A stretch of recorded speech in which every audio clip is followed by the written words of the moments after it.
Hello, everybody. My name's Tony Cardenas, and this is the Indy Real Estate Market Weekly Update.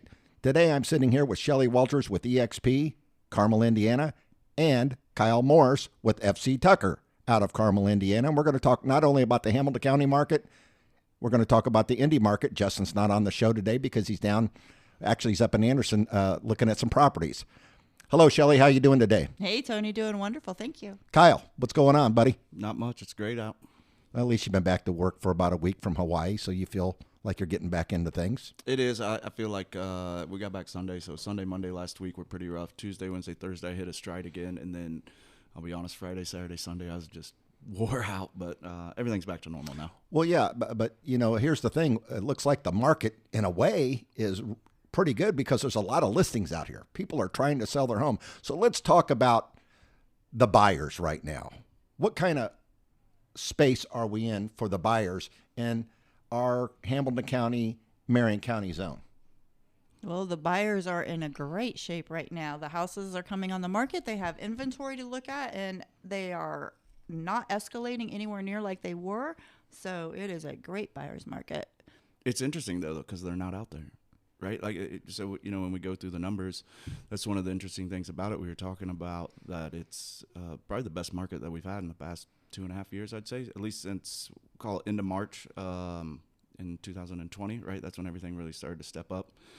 And so everybody's been wanting to go back to a normal market, and here we are, and people are just so used to getting acclimated to it. They feel like something's wrong, and they're timid and all this, and this is literally normal. equal. It's the best time to be a seller. It's the best time to be a buyer. Yeah, it's back to the standard real estate market of houses go on the market. You go and look at them. You may be able to look at it a second time.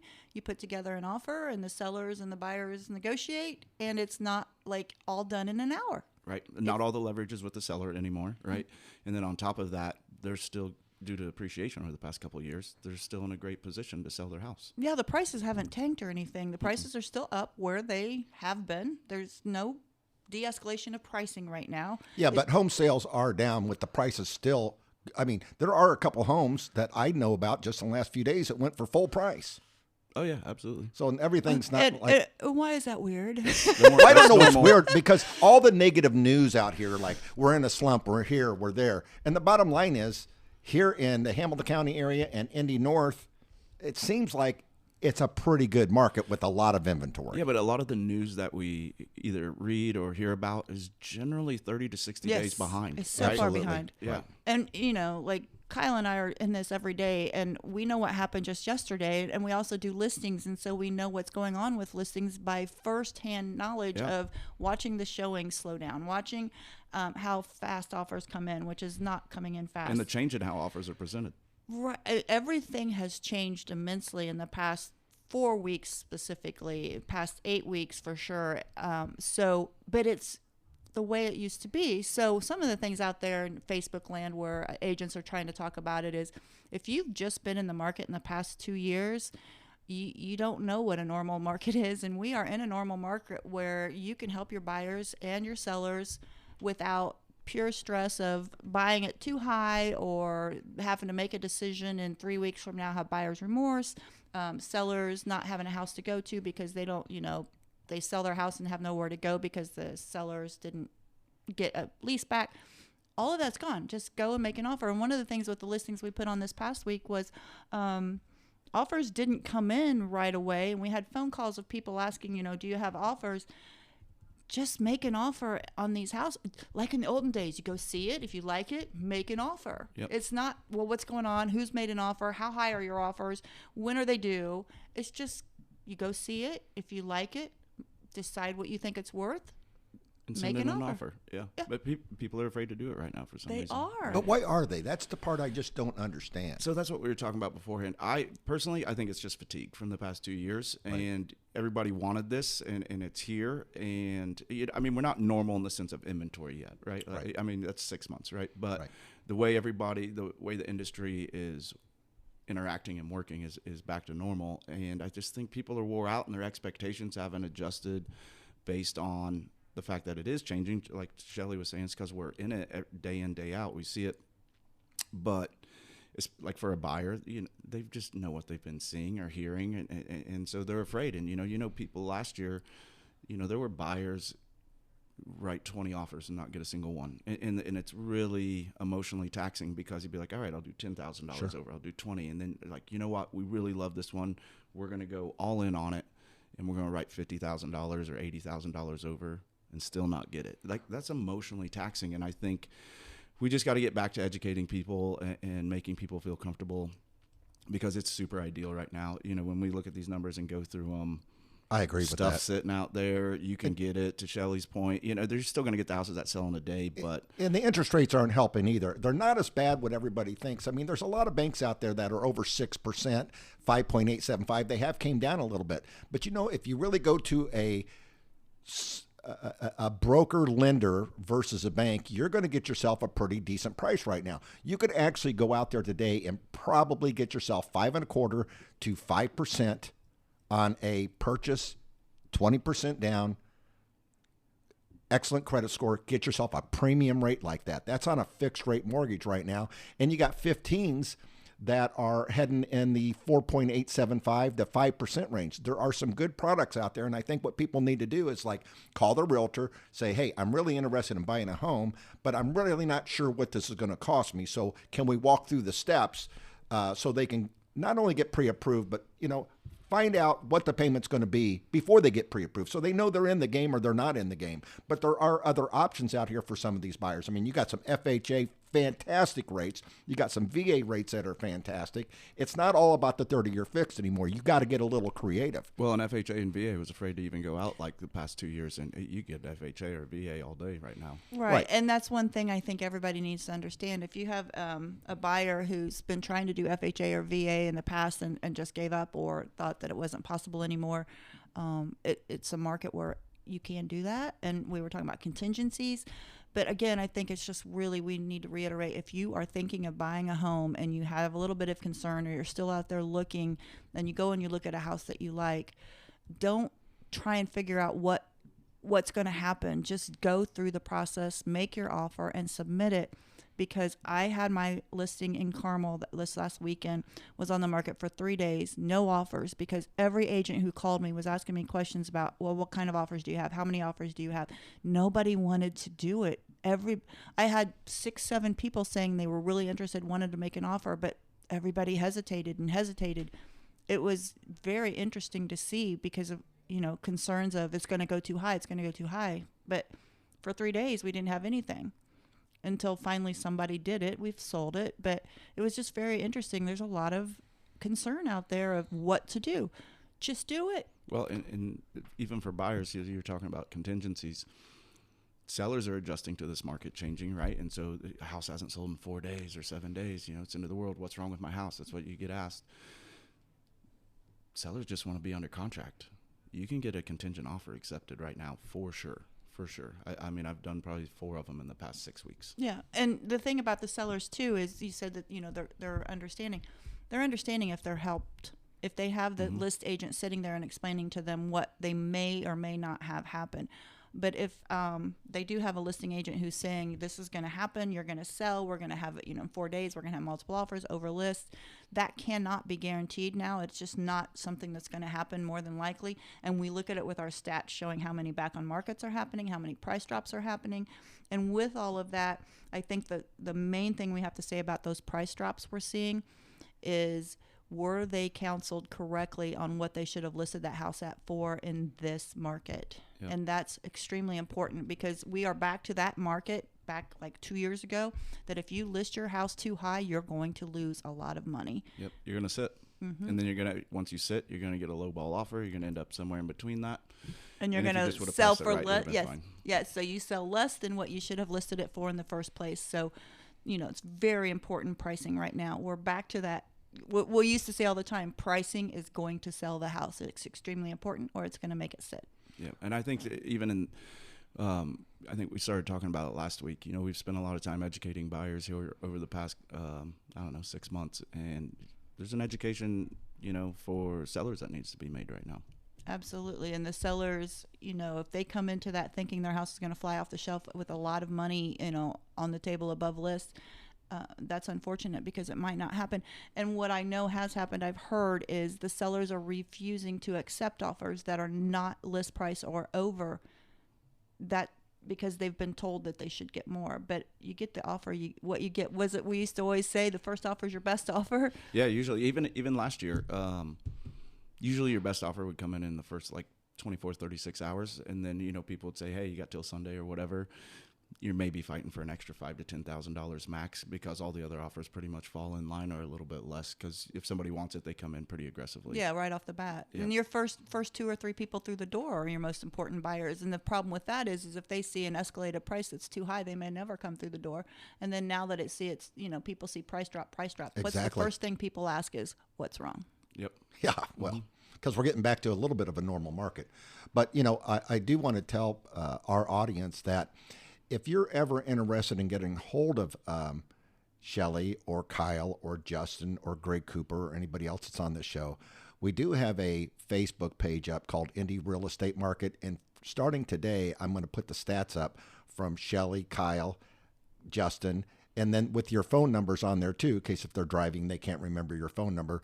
Wait for them to message you guys to get some answers about buying a home or listing their home, because if somebody's thinking about selling their home right now, they need to get in the game. I mean, I know we always used to say school's going to start, but it is going to start. And what do you expect that prices will do here in the next, let's call it 25 days between now? I mean, people are getting ready for school now. I mean, you walk into Home Depot and some of these places and Office Depot, you see back to school stuff. I mean, people are buying this stuff right and left. What will happen to this market?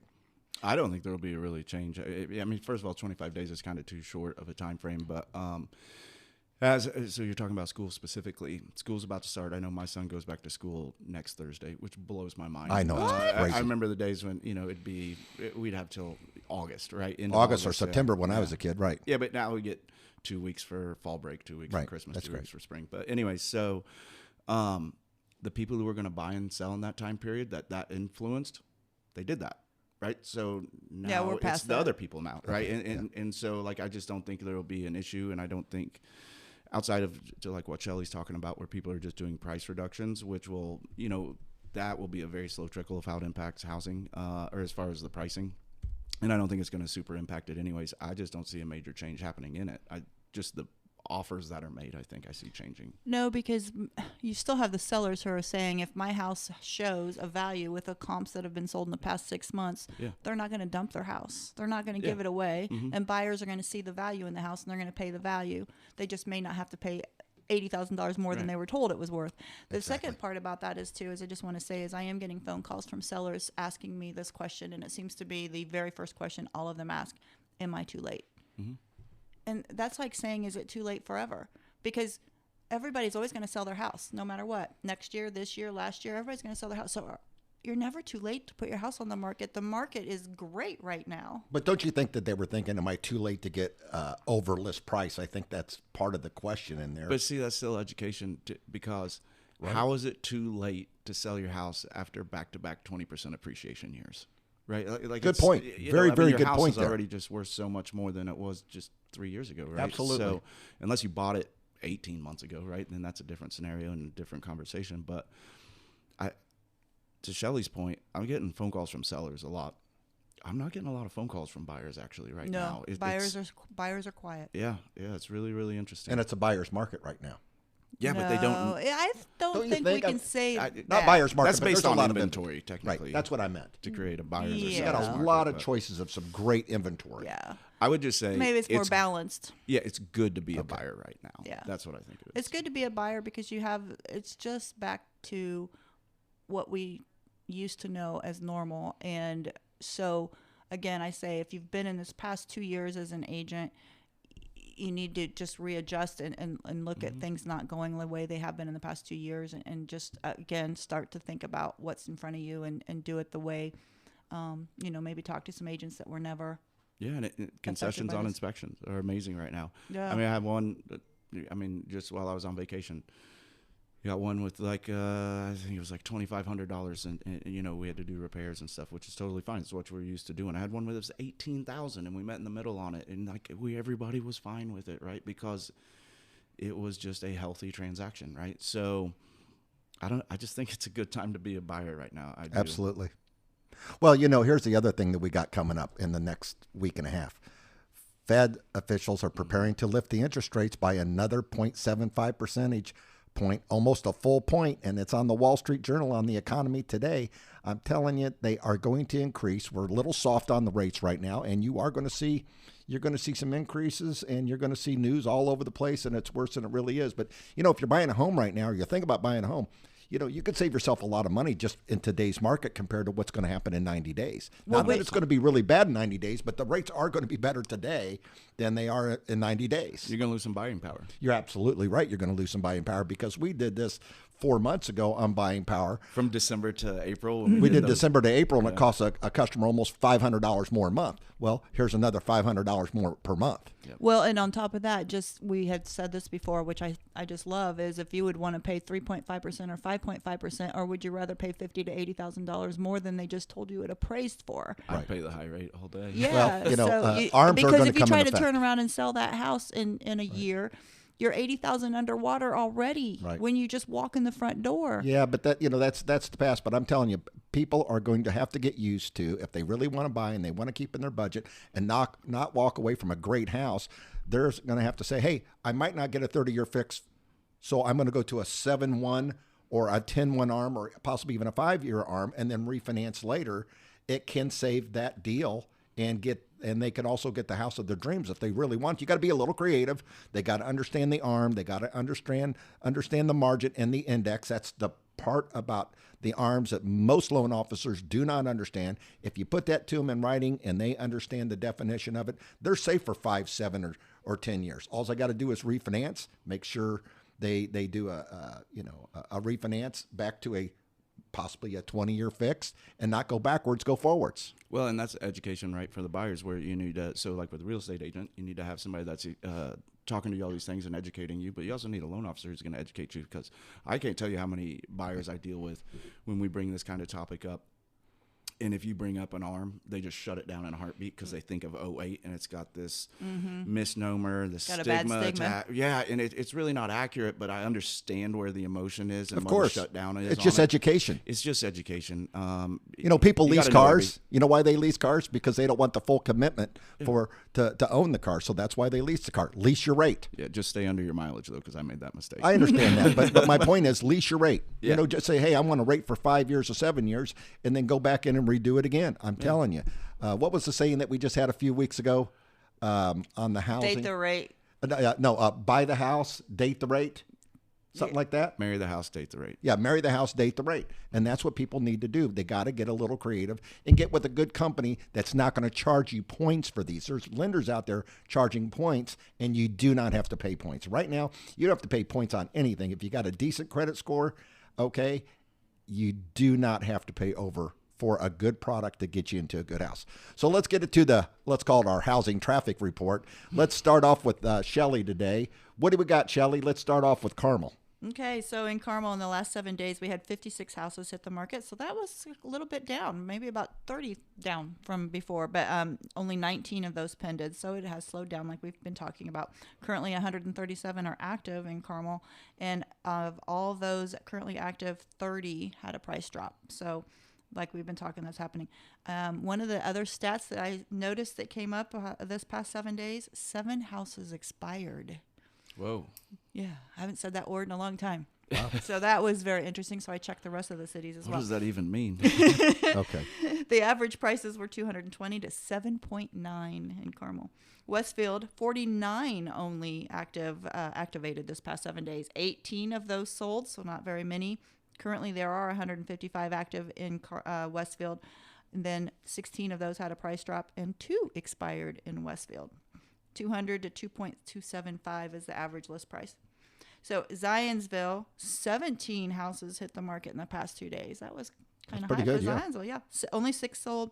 There's currently 56 total and 12 price drops, and there were 2 that expired in Zionsville as well. Their price is $300 to $3.7 million currently on that active market. Okay. Kyle, what do you got for the housing traffic report? Well, not really 465 is backed up around 70 right now. No, so Fisher's had 50 total go on the market last week, anywhere from $210,000 to 2.3. 32 of them are still active, 28 of them have pended, and for the entire Fisher's area, there's 153 total on the market. And in Noblesville, we had 36 go on the market. 24 of them are still active.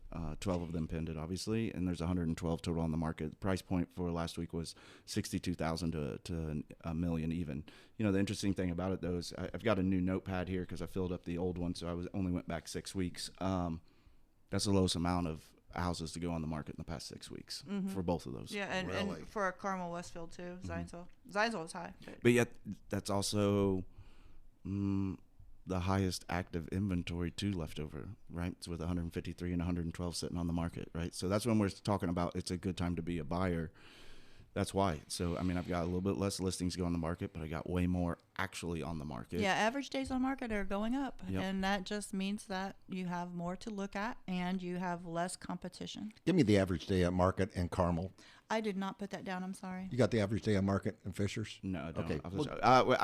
We'll get I know those next I week. listed one in Noblesville last week or 2 weeks ago, and we sold it. I had it around. It had actually gone down a little bit because I know we had started to go up about 4 weeks ago. I think we were around 10. I think it was down to 7 when I listed 2 weeks ago this one specific Noblesville property. Okay. So.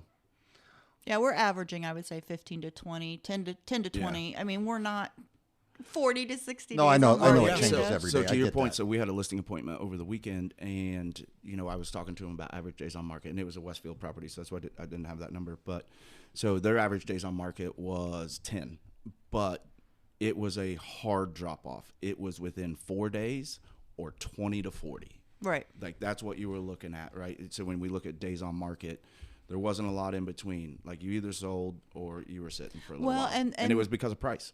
And that's exactly right. So all the houses that are prepped and ready to go, put on the market as they should be, are going to probably They sell still go pretty quickly if quickly, they're yeah. listed properly at the right price.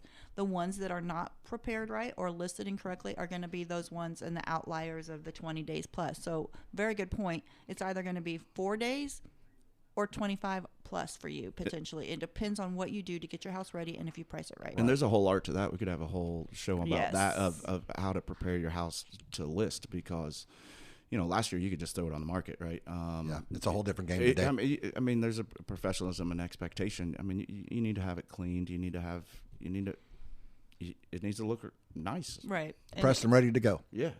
And you and I never stopped doing that, but Yeah, oh, no. a lot of people did, and Right. it's not going to work today. Well, the people that are going to be a little creative with their properties and get it out there a little bit more, the bottom line is, just putting it on the MLS is not everything, is it?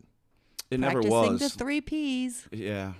It never was. We just saw, I don't know.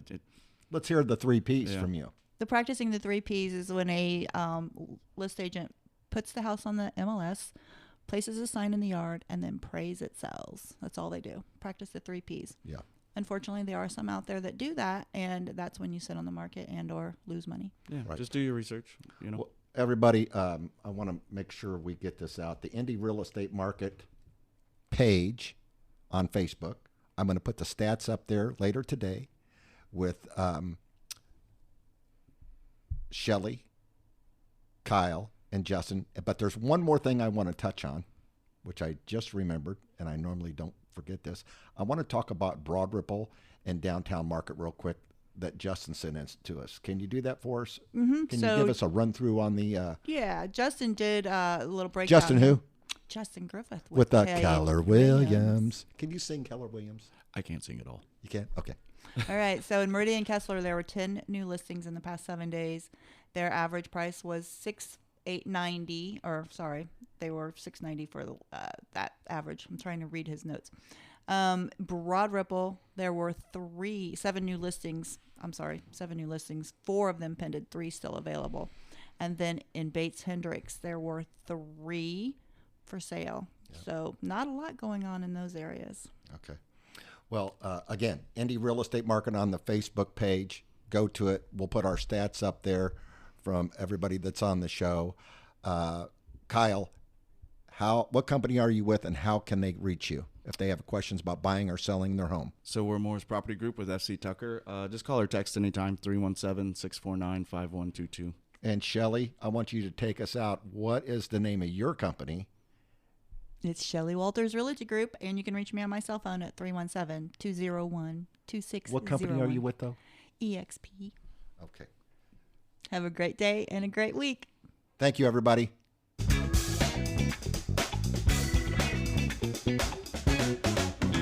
Hey everyone, Holly here. Thanks for listening to the Indianapolis Real Estate Market Weekly Update. Need a professional real estate agent? Reach out to one of our realtors on the podcast. Shelly Walters with EXP Realty, Greg Cooper with Compass Real Estate, Kyle Morris with FC.Tucker, and Justin Griffith with Keller Williams. This podcast is sponsored by America's Best Mortgage by PRMG, 317-214-6720, and ExecutivePortfolio.com, the #1 real estate magazine in Greater Indianapolis.